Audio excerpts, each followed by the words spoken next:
నమస్కారం. Chandu RK news కి స్వాగతం. హెడ్లైన్ చూద్దాం. తెలంగాణలో పోలింగ్ సమయం మరో గంట పొడిగింపు.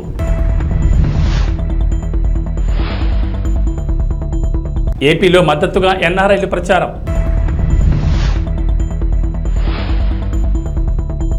ఏపీ తెలంగాణలో 46 డిగ్రీలు దాటిన ఉష్ణోగ్రతలు. ఐపీఎల్లో 7 వికెట్ల తేడాతో చెన్నైపై పంజాబ్ విజయం. ప్రస్తుతం దేశంలో సార్వత్రిక ఎన్నికలు జరుగుతున్నాయి. మొత్తం 7 దశల్లో పోలింగ్ జరుగుతుండగా తెలుగు రాష్ట్రాల్లో 4 విడతల్లో ఎన్నికలు జరగనున్నాయి. మే 13వ తేదీన జరగనున్న తెలంగాణ లోక్సభ ఎన్నికల్లో పోలింగ్ సమయాన్ని కేంద్ర ఎన్నికల సంఘం పెంచింది. ప్రస్తుతం ఏప్రిల్ నెలలోని ఎండలు మండిపోతుండగా మే నెల మధ్య నాటికి ఇవి మరింత పెరగనున్న నేపథ్యంలో ఎన్నికల సంఘం ఈ నిర్ణయం తీసుకుంది. ఇప్పటికే తెలంగాణలో చాలా ప్రాంతాల్లో పగటి ఉష్ణోగ్రతలు 45 డిగ్రీలు 46 డిగ్రీలు దాటిపోయాయి. ఠారెత్తిస్తున్న ఎండల నేపథ్యంలో ఓటు వేసేందుకు ప్రజలు పోలింగ్ బూత్లకు రావడానికి ఆసక్తి చూపరని, ఓటింగ్ శాతం తగ్గుతుందని భావించిన కేంద్ర ఎన్నికల సంఘం పోలింగ్ సమయం వైపుపై కీలక నిర్ణయం తీసుకుంది. అమెరికాలో ఉంటున్న పలువురు ఎన్ఆర్ఐలు ఈసారి జరుగుతున్న అసెంబ్లీ ఎన్నికల్లో ప్రత్యక్షంగానో పరోక్షంగానో తమ ఉనికిని చాటుకునేందుకు ప్రయత్నిస్తున్నారు. ఏపీ రాజకీయాలకు సంబంధించి పలువురు ఎన్ఆర్ఐలు ఇప్పటి వరకు తెరవెనుక పాత్ర పోషించేవారు. తమకు నచ్చిన రాజకీయ పార్టీలకు ఆర్థికంగా సహాయం చేస్తుండడం, విదేశాల్లో విరాళాలు సేకరించడం, సాంకేతిక సహాయం లాంటివి అందిస్తూ వస్తున్నారు. ఈసారి మాత్రం డైరెక్ట్ గా తాము మద్దతిస్తున్న పార్టీల తరపున అసెంబ్లీ బరిలో, లోక్సభ బరిలో నిలిచేందుకు ప్రయత్నిస్తున్నారు. మరోవైపు వైసీపీ, టీడీపీలు కూడా గెలుపుకు ప్రాధాన్యం ఇస్తూ ప్రజల్లోకి దూసుకువెళ్తున్న ఎన్ఆర్ఐలను తమ గెలుపు కోసం ఉపయోగించుకుంటున్నాయి. తెలుగుదేశం పార్టీ ఒక అడుగు ముందుకు వేసి ఇప్పటికే విడుదల చేసిన తొలి జాబితాలో 2 ఎన్ఆర్ఐలకు టికెట్లు ఇస్తున్నట్లు ప్రకటించింది. కాగా వైసీపీ తరపున 4 టికెట్లు ఆశిస్తున్నట్లు వార్త. అలాగే జనసేన నుంచి కూడా ప్రయత్నాలు సాగుతున్నాయి. వార్తలు ఉన్నప్పటికీ ఈ విషయమై స్పష్టత రాలేదు. తెలుగు రాష్ట్రాల్లో భానుడి భగభగలు కొనసాగుతున్నాయి. గతంలో ఎన్నడూ లేని విధంగా రికార్డు ఉష్ణోగ్రతలు నమోదవుతున్నాయి.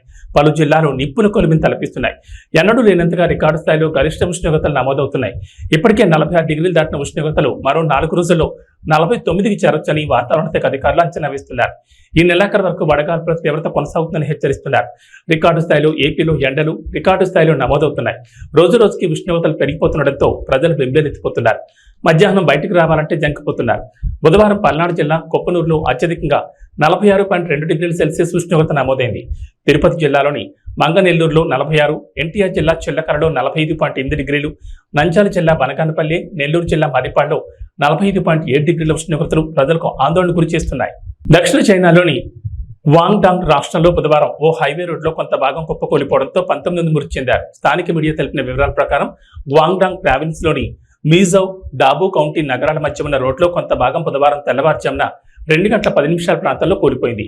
ఈ ప్రమాదంలో రోడ్డుపై ప్రయాణిస్తున్న 18 వాహనాల్లోని 49 మంది ప్రయాణికులు తీవ్రంగా గాయపడ్డారు. స్థానికులు, అధికారులు వెంటనే స్పందించి దాదాపు 500 మంది సిబ్బందితో రెస్క్యూ ఆపరేషన్ నిర్వహించారు. ప్రపంచంలోని most successful movie series Harry పోటర్లోని అందమైన కోట గుర్తుందా? అదేనండి, మ్యాజికల్ స్కూల్. అచ్చం అలాంటి భవనమే ఉక్రెయిన్లోని ఒడిస్సా నగరంలో ఉంది. ఇప్పుడు అది రష్యా ఉక్రెయిన్ యుద్ధంలో భాగంగా ధ్వంసమైంది. ఉక్రెయిన్లో ఉన్న అత్యంత సుందర భవనాల్లో ఒకటైన ఈ విద్యా సంస్థ భవనంపై రష్యా క్షిపణితో దాడి చేసింది. ఈ దాడి జరిగిన వెంటనే అధికారులు సంఘటనా స్థలానికి చేరుకుని సహాయక చర్యలు చేపట్టారు.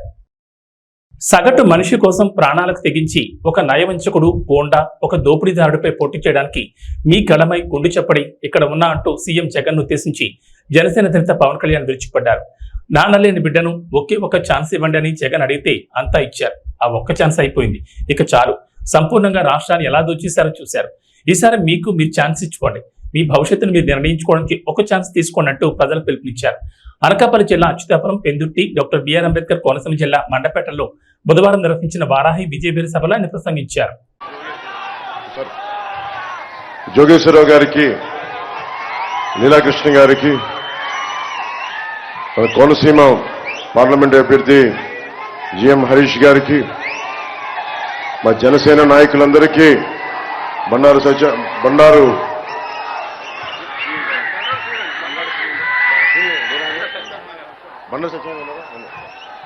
సత్యానంద్ గారి, బండారు శ్రీనివాస్ గారికి, ప్రతి ఒక్కరికి పేరు పేరున నా హృదయపూర్వక నమస్కారాలు. నాకు మండపేట చాలా గుండెలో చాలా పదిలమైన స్థానం. నాకు మండపేట నియోజకవర్గం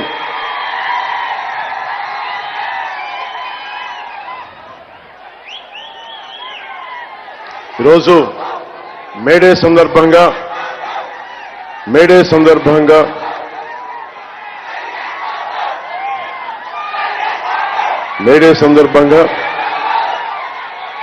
కార్మికులకి, భవన నిర్మాణ కార్మికులకి, అసంఘటిత కార్మికులకి, సంఘటిత కార్మికులకి, అన్నం పెట్టే రైతాంగానికి, కష్టపడే ప్రతి ఒక్కరికి మేడే శుభాకాంక్షలు. నివర్ తుఫాన్ నుంచి మొన్న తుఫాన్ల దాకా దాదాపు లక్షల ఎకరాల్లో నష్టం వచ్చిన రైతాంగానికి, గిట్టుబాటు ధర లేని రైతాంగానికి, మద్దతు ధర లేని రైతాంగానికి మీరు పడుతున్న బాధలు నేను 2 సార్లు నన్ను మండపేట రప్పించినాయి. 50 మంది, ముఖ్యంగా మండపేటలో 50 మంది కౌలు రైతులకి తల 1 లక్ష రూపాయల చొప్పున నేను పోయినసారి సభలో ఇచ్చాను. నేను అది మీకు గుర్తు చేస్తా ఉన్నాను. ఈ మేడే సందర్భంగా ఒకటే తెలియజేసుకున్నా, అన్నం పెట్టే రైతు లేకపోతే మనం లేం. మన కోసం ఒళ్ళు వంచి చేసే శ్రామికులకి వాళ్ళు లేకపోతే సమాజం లేదు. మేడే సందర్భంగా నేను వారందరికీ ప్రత్యేక ధన్యవాదాలు తెలుపుకుంటూ, ప్రత్యేక మనకు శుభాకాంక్షలు తెలియజేసుకుంటూ, నాకు ఇష్టమైన కవి శేషేంద్ర గారు చెప్పింది మీకు ఒకసారి గుర్తు చేస్తున్నాను. నేను భూములు ఎందుకు దున్నుతున్నానో తెలియదు, డ్యాములు ఎందుకు కడుతున్నానో తెలియదు, నా బ్రతుకొక సున్నా కానీ నడుస్తున్నా. చెట్టుగా ఉంటే కనీసం ఏడాదికి ఒక వసంతమన్నా దక్కేది. మనిషినై అన్ని వసంతాలు కోల్పోయానని చెప్పి ఒక శ్రామికుడు, ఒక కర్షకుడు కోసం రాసిన ఈ పంక్తులు, ఈ కవితా పంక్తులు నేను మీతో పంచుకున్నాను ఈ మేడే సందర్భంగా. అలాంటి శ్రామికులకి, అలాంటి కర్షకులకి మనకి కొత్త ప్రభుత్వం వస్తుంది, కూటమి ప్రభుత్వం వస్తుంది. జనసేన, టీడీపీ, భారతీయ జనతా పార్టీ కూటమి ప్రభుత్వం వస్తుంది. ఎస్సీజెడ్ ఉన్న ప్రాంతం ఇది. వేలాది మంది కార్మికులు, చాలా మందికి ఉపాధికి కల్పిస్తున్న ఎస్సీజెడ్ ఇది. అనేక పరిశ్రమలు, మీకు కార్మికులందరికీ, ఉత్తరాంధ్ర కర్షకులకి, రైతాంగానికి, ఆ మేడల పైన అక్కడి నుంచి చేతులు ఊపుతున్న భవన నిర్మాణ కార్మికులందరికీ, ప్రతి ఒక్కరికి, కష్టపడే ప్రతి ఒక్కరికి మేడే శుభాకాంక్షలు.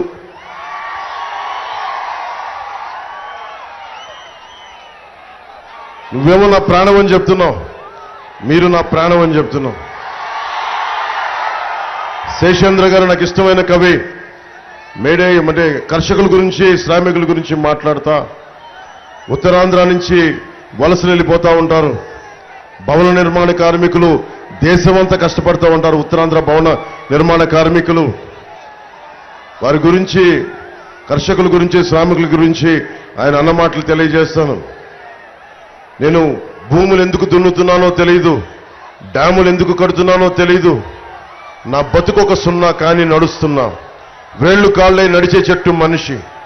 చెట్టుగా ఉంటే ఏడాదికి ఒక వసంతమన్నా దక్కేది. చెట్టుగా ఉంటే ఏడాదికి ఒక వసంతమన్నా దక్కేది. కానీ మనిషినై అన్ని వసంతాలు కోల్పోయానని, మనకి ఉపాధి అవకాశాలు లేని, కండలు కరిగించి శక్తిని ధారపోస్తున్న సమాజానికి శక్తిని ధారపోస్తున్న శ్రామికులు, కర్షకులు ఛిద్రమైపోతుంటే వారి గురించి రాసిన మాటలు. వారి అందరికీ నేను అచ్యుతాపురం జంక్షన్ నుంచి రాష్ట్రం మొత్తం కార్మికులకి, కర్షకులకి, కష్టపడే ప్రతి ఒక్కరికి మేడే శుభాకాంక్షలు తెలియజేసుకుంటున్నాను. గాజు పగిలే కొద్దీ ఏమవుతుంది? గాజు పగిలే కొద్దీ ఏమవుతుంది? పదునే కొద్దీ. దశాబ్దంగా నలుగుతా ఉన్నాం, దశాబ్దంగా దెబ్బలు కొడతా ఉన్నారు. మన గ్లాసుని బద్దలు కొట్టే కొద్దీ ఇంకా పదును తేలుతా ఉన్నాం మనం. రోజున భయంతో,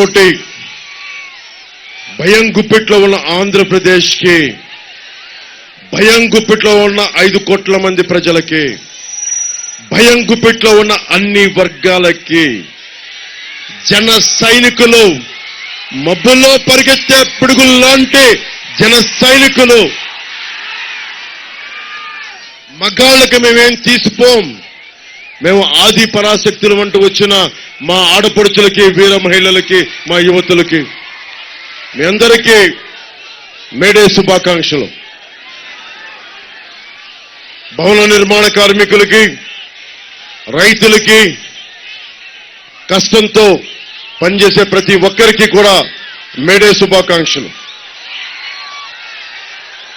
ఈరోజు మేడే కాబట్టి గత 2 సభల్లో చెప్పాను, మీకు కూడా నాకు ఇష్టమైన కవి శేషేంద్ర గారి భావజాలాన్ని పంచుకుంటా ఉన్నాను. ఇది మేడే ఎరుపుకు చిహ్నం, మార్పుకు చిహ్నం, మార్పుకి చిహ్నం, ఇది మార్పుకి గుర్తుది. మీరు ఒకటే గుర్తుపెట్టుకోండి, ఇది 12 రోజులు 11 రోజులు ఉంది, ఇంకంతే, లెస్ దాన్ 2 వీక్స్, 2 వారాల కంటే తక్కువ ఉంది మనకి. మీ భవిష్యత్తుకి, యువతరానికి, ఆడపడుచులకి, వచ్చే తరం మీది, మాది కాదు, వచ్చే తరం మీది. మీ భవిష్యత్తు కోసం, అక్కడున్న నువ్వే ఆ చిన్న బిడ్డ కోసం భుజాల మీద ఎత్తుకున్న ఆ బిడ్డ భవిష్యత్తు కోసం, ఇక్కడున్న మా ఆడపడుచుల భవిష్యత్తు కోసం, మొత్తం ఒక సముద్ర తరంగంలా తెరలుగా ఒక సునామీ వేవ్ లాగా ఉన్న యువతరం కోసం, మార్పు కోసం జనసేన పెట్టాం. భవిష్యత్తు ఎట్లా ఉంది? ఈ రోజున నలిగిపోతున్నాం. ఒక్క ఛాన్స్ అని జగన్ అడిగాడు. ఒక్క ఛాన్స్ ఇచ్చేశారు మీరు, ఇంక చాలు. ఒక్క ఛాన్స్ ఇచ్చేశారు చాలు జగన్కి. ఒక్క ఛాన్స్ ఇస్తే ఏం చెప్పాడు? నేను 2019 ఎన్నికల్లో ఏం చెప్పా? ఈ కొండ మాది, ఈ గుట్ట మాది, కనిపించే ప్రతి స్థలం మాది అని నేను మీ అందరి చెవుల్లో ఇల్లు కట్టుకొని మరి చెప్పాను. ఆ రోజు నేను సరదాగా అనుకున్నారు, నా మాట నమ్మలా. ఈరోజు హెలికాప్టర్ మొత్తం తిరుగుతా ఉంటే అంతా ఒకటే చెప్తా ఉన్నారు, మొత్తం ఉత్తరాంధ్ర భూములన్నీ, పెందుర్తి భూములన్నీ, అన్ని భూములు కూడా మొత్తం వైవి సుబ్బారెడ్డి గారు, మిథున్ రెడ్డి గారు, పెద్దిరెడ్డి గారు, అందరూ నాయకులందరూ దీనిని మొత్తం కబ్జాలో పెట్టి వేలాది ఎకరాలు. ఒక తాడి గ్రామాన్ని మరల్చడానికేమో ఎకరాలు లేవు. ఇక్కడ పుట్టారు, ఇక్కడ పెరిగారు, ఇక్కడ కన్నీళ్లు, కష్టాలు. ఇక్కడ వారికి భూమి లేదు, ఇక్కడ వారికి భూమి లేదు. దశాబ్దాలుగా, తరాలుగా పుట్టి పెరుగుతున్న వాళ్ళకి ఇక్కడ భూమి లేదు, స్థలం లేదు, ఎకరాలు లేవు. కానీ మన మీద అధికారం చెలాయించి వీళ్ళకి భూములన్నీ ధనదత్తం చేస్తా ఉంటే మీరందరూ ఏం చేస్తారు? చేతులు కట్టుకొని కూర్చుంటారా? మనకి బాధ్యత లేదా? బాధ్యత ఉందా లేదా మనకి?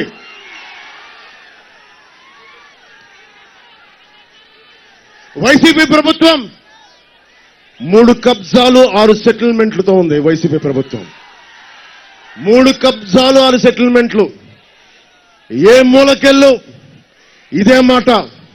అన్న మా ఆస్తులు దోచేశారన్నా, జనవాణి కార్యక్రమంకి వెళ్తే మా పంచగ్రామాల సమస్య కుదరదు, కానీ ఇన్ని వేల మంది పనున్న పంచగ్రామాలకి కుదరదు, కానీ సింహాద్రి అప్పన్న భూముల మటుకు ప్రైవేట్ వ్యక్తులకి దానదత్తం చేస్తారు. ఎవరో మాట్లాడతారు ఇది? ఒక్క పంచకల రమేష్ గారు మాట్లాడలేరు, ఇది సీఎం రమేష్ గారు మాట్లాడలేరు. మీరు రోడ్ల మీదకొచ్చి చొక్కా పట్టుకొని నిలదీయకపోతే, మార్పు కోసం మీరు ముందుండి నడిపించకపోతే, ఎరుపు జెండాలు ఎన్ని తువ్వాళ్ళు ఎన్ని ఇసిరేసినా ప్రయోజనం లేదు. నిలబడాలి, పోరాటం చెయ్యాలి. వయసుండి ప్రపంచం మన ప్రయోజనం ఏముంది? నేను కూడా అందరిలాగే చేతులు ముడుచుకు ఇంట్లో కూర్చుంటే ప్రయోజనం ఏముంది? నేను డబ్బులు కోట్లు సంపాదించుకొని ఇంట్లో కూర్చుంటే ప్రయోజనం ఏముంది? నిలబడాలి, ధైర్యంగా కూర్చోవాలి, అన్యాయం మీద తిరగబడాలి. మీకు ఉద్యోగాలు ఇవ్వలేదు జగన్, అతనికి ఓటేస్తారా మీరు? ఫీజు రీయింబర్స్మెంట్ చేయలేదు, మీరు ఓటేస్తారా మీరు? ఉపాధి అవకాశాలు ఇవ్వలేదు, ఓటేస్తారా మీరు? మరి ఏం చేద్దాం? మారుద్దాం, ఈ ప్రభుత్వాన్ని మారుద్దాం, జగన్ని గద్దెదించుదాం, మన కూటమి ప్రభుత్వాన్ని స్థాపిద్దాం. మీ భవిష్యత్తుని, బంగారు భవిష్యత్తుకి బాట వేద్దాం, నిర్మించుకుందాం. గుంటూరు మిరపఘాటు ఎలా ఉంటుందో సత్తా చూపారు. ర్యాలీ అదుర్సని రోడ్ షోలో భారీగా స్వాగతం పలికిన సభకు హాజరైన జనాన్ని చూసి టీడీపీ అధినేత చంద్రబాబు నాయుడు ఇలా స్పందించారు. బుధవారం గుంటూరు హిమనీ సెంటర్లో జరిగిన ప్రజాకాలం బహిరంగ సభలో ఆయన ప్రసంగించారు. గుంటూరు ప్రజల జోష్ చూస్తుంటే వైకాపాకు డిపాజిట్లు కూడా దక్కవని వ్యాఖ్యానించారు. నగరంలో పేదలకు పట్టాలిచ్చి ఇళ్లు కట్టిస్తామని హామీ ఇచ్చారు. ఈ రాష్ట్రం బాగుండాలంటే వైకాపా నుంచి విముక్తి కల్పించాలని పిలుపునిచ్చారు. ఈరోజు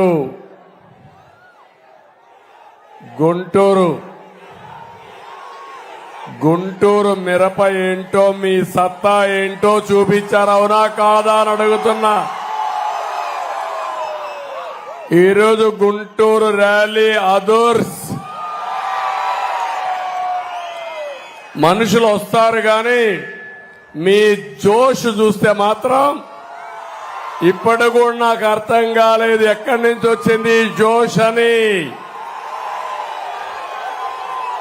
తమిళలో 5 సంవత్సరాల్లో మీ అందరూ పడిన బాధలు, మీ ఇబ్బందులు, భవిష్యత్తు మీద ఉండే మీ బెంగ అన్ని కలిపి ఈరోజు పిల్ల జల్లా అందరూ కూడా రోడ్డు మీదకి వచ్చేశారు. నా జీవితంలో ఎప్పుడు చూడలేదు చిన్న పిల్లలు వాళ్ళకి ఎల్లో బట్టలేసి తండ్రి భుజాల మీద ఎక్కించుకొని ఒక జెండా కూడా ఇచ్చి ఊపుతూ చంద్రన్న ఈ బిడ్డల బాధ్యత మీదే అని అన్నప్పుడు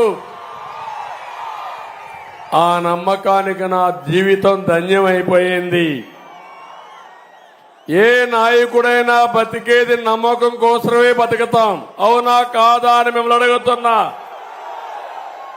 ఏదైనా సంపాదించచ్చు కానీ నమ్మకాన్ని పోతే ఆ నాయకుడు మళ్లీ మనుగడ సాధించలేరు. యువత చూశాను ఈరోజు మీ యొక్క ఉత్సాహం చూస్తా ఉంటే ఆకాశానికి ఎగురుతున్నారు మీరందరూ. ఇకపోతే మా ఆడబిడ్డలు చూశాను, మగవాళ్ళేనా మేమేం తక్కువ అని ఆడబిడ్డలైతే రోడ్డు మీదకి వచ్చిన విధానం చూస్తే జెండా పెట్టుకొని మగవారితో సమానంగా పోటీ పడి నడిచారంటే నాకు అనిపిస్తుంది చూసిన తర్వాత ఈ సైకో పార్టీకి డిపాజిట్లు కూడా రావు.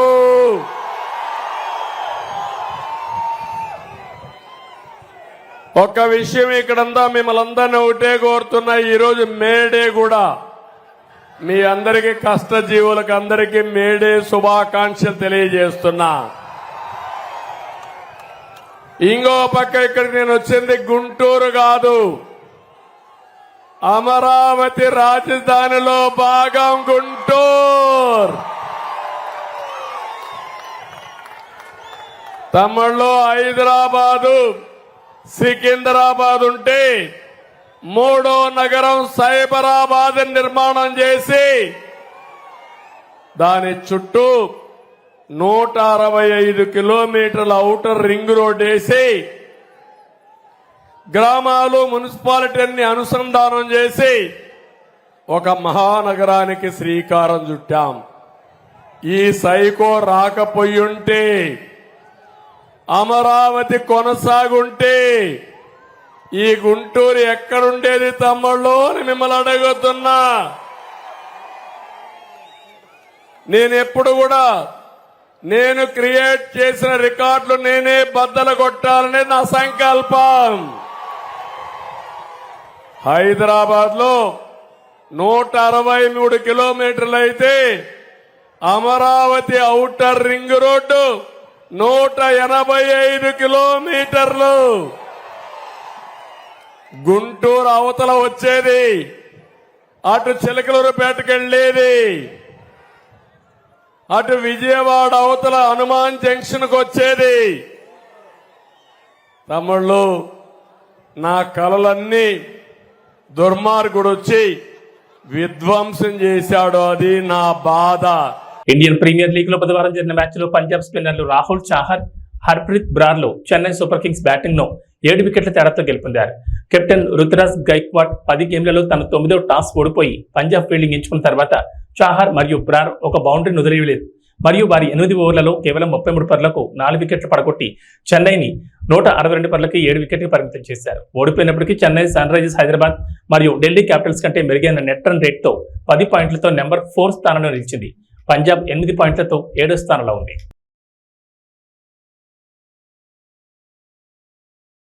ఇవి బులెటిన్ విశేషాలు. నమస్కారం.